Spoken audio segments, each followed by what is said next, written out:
In 1970, a single income could buy a family a house, a car, and still leave enough left over to save.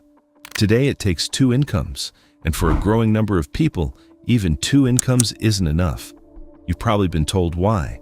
Inflation, supply chains, corporate greed. Here's the problem. None of those fully explain it. There's one decision made roughly 50 years ago that quietly touches almost every price increase you felt in your entire life. And by the end of this video, you won't look at a grocery receipt the same way again. The feeling versus the data. Let's start with what you already know, because your feeling is not wrong. In the early 1970s, the average home in the United States cost around 3 times the average household income. Today, in most major cities, that number is closer to 7 or 8 times income, and in some cities, considerably higher. Groceries tell the same story. A basket of basic groceries that cost your grandparents a fraction of a weekly paycheck now eats up a much larger share of take-home pay, even after accounting for wage growth. Cars follow the exact same curve.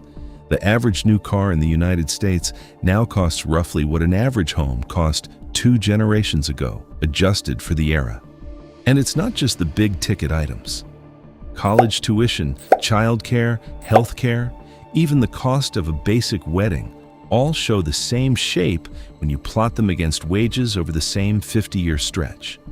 Different industries, different supply chains, different regulations, and yet somehow almost every one of them detached from income at roughly the same pace. You are not imagining this. You are not bad with money. You are not simply buying more than previous generations did. Something structural changed, and it changed for almost everyone, everywhere, at roughly the same time. The obvious explanations and why they fall short. Ask most people why prices keep climbing, and you'll get one of 3 answers. The first is inflation, as if that word explains itself. But inflation isn't a cause, it's a measurement. Saying prices rose because of inflation is like saying you got wet because of rain, without asking where the rain came from. The second is supply chains. And yes, disruptions genuinely spike prices temporarily, shipping bottlenecks, shortages, geopolitical shocks. But supply chains recover. Prices that spike from a temporary shortage typically fall back down once supply catches up. The third is corporate greed. And to be fair, there's a real conversation to be had about market concentration in some industries. But greed isn't new. Companies have wanted maximum profit since the concept of a company existed. Each explanation has a grain of truth. None of them explain the scale or the timing. So what actually changed? The real mechanism. On August 15, 1971, President Nixon announced that the United States would no longer allow other countries to exchange US dollars for gold at a fixed rate. It became known as the Nixon shock, and it ended what remained of the Bretton Woods system, the framework that had loosely tied the value of the dollar, and by extension, much of the global financial system, to a fixed, physical anchor. Before that point, the amount of currency in circulation was, at least in theory, constrained by something finite.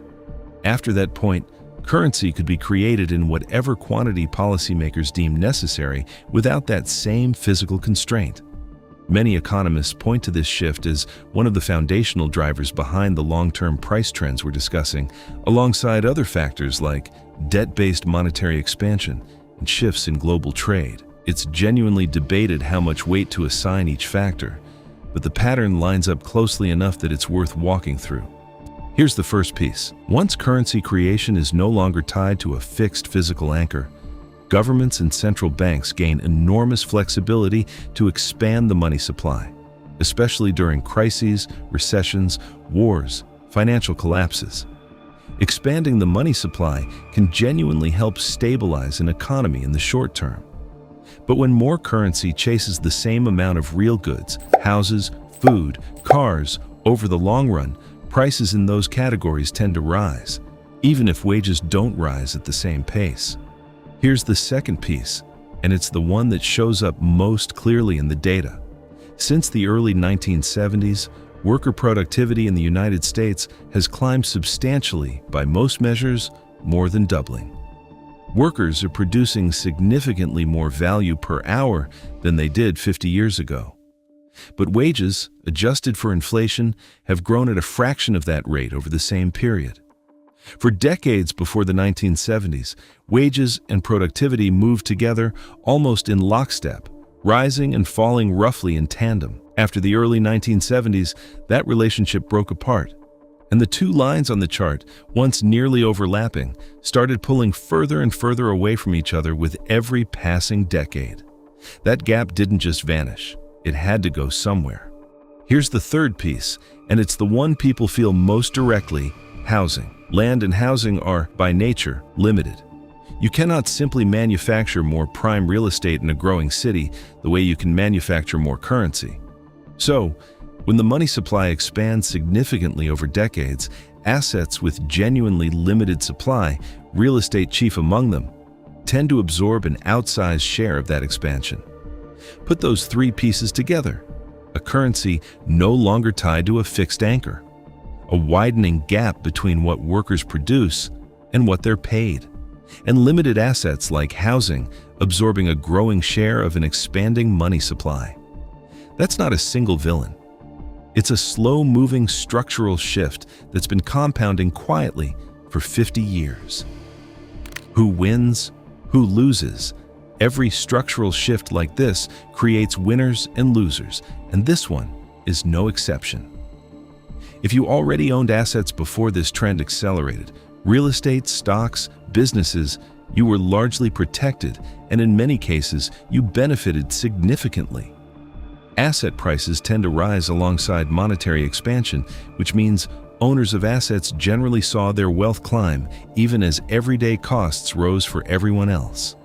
Someone who bought a home in the 1980s and simply held onto it captured decades of that appreciation almost passively, without doing anything differently than someone who chose to keep their savings sitting in cash instead.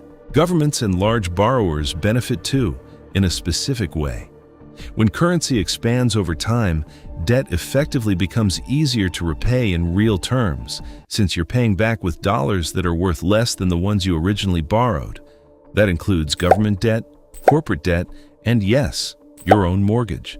Though the benefit there is usually offset by the higher price you paid for the asset in the first place.